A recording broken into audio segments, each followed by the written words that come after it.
आज हम शुरू करने जा रहे हैं क्लास 9th का जो चैप्टर है वर्क एनर्जी, उसके इम्पोर्टेंट क्वेश्चंस की बात करेंगे हम।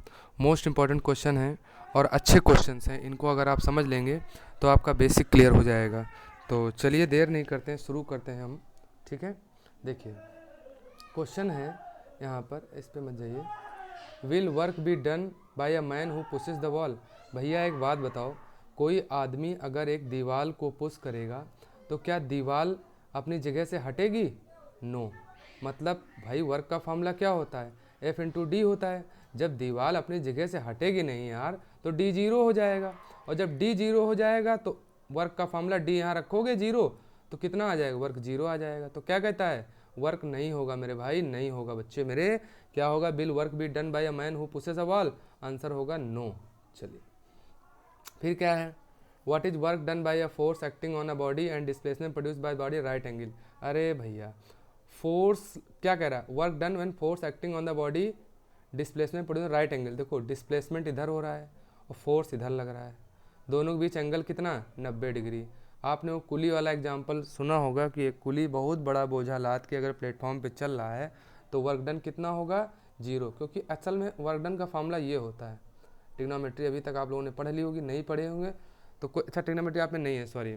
परपेंडिकुलर के लिए cos 90 की वैल्यू जीरो, तो ये जीरो वर्क आता है। जहाँ कहीं भी 90 डिग्री एंगल दिख जाए आपको, 90 डिग्री दिख जाए, परपेंडिकुलर दिख जाए, है ना, राइट एंगल दिख जाए, तो ये सब मतलब 90 डिग्री एंगल पे वर्क डन जीरो होता है। ये आप याद कर लीजिए, ट्रिग्नोमेट्री तो 10th में पढ़ेंगे आप।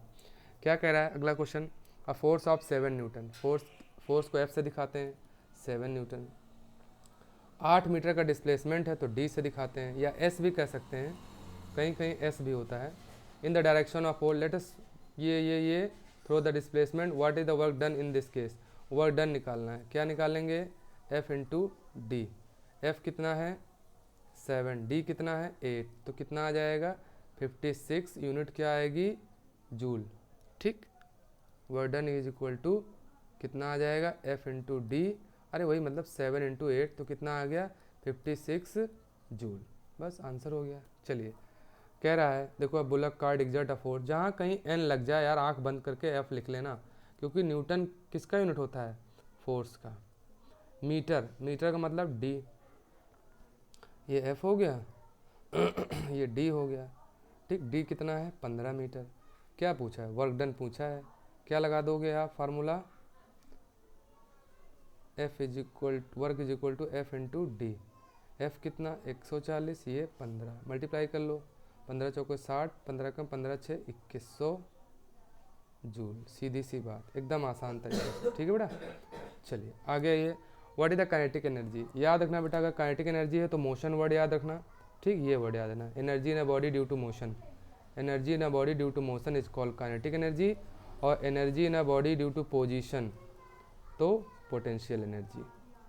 मोशन तो काइनेटिक एनर्जी, पोजीशन तो पोटेंशियल एनर्जी। ठीक, चलिए 1 वाट को डिफाइन करना है। Define 1 watt of power. देखो बेटा P का फॉर्मूला क्या होता है? W/T होता है, तो इसको हम लिखते हैं 1 वाट, तो इधर क्या लिखेंगे? 1 जूल और टाइम का 1 सेकेंड। अगर कोई ऑब्जेक्ट, कोई पर्सन, कोई मशीन 1 सेकेंड में कितना वर्क करे? 1 जूल। 1 जूल वर्क करे कितनी देर में? 1 सेकेंड में, तो बेटा उसकी पावर कितनी होगी? 1 वाट। सिंपल है ना, 1 जूल 1 सेकेंड। 1 वाट पावर बता ही दिया मैंने आपको। अब देखो 1000 जूल, जूल जहाँ लगा रहे वो क्या होता है? W होता है। कितना? 1000 जूल। कितनी देर में? 10 सेकेंड में, तो टाइम कितना? 10 सेकेंड। क्या पावर पूछा है? अरे भाई बच्चों वाला सवाल। W कितना? 1000, टाइम कितना? 10, तो कितना आ गया? 100, और यहाँ लगा दो वाट, क्योंकि इसकी यूनिट क्या होती है? वाट। सिंपल सी बात, कुछ नहीं, हलवा क्वेश्चन। ठीक है, तो आई होप समझ में आया होगा। चलिए थैंक यू।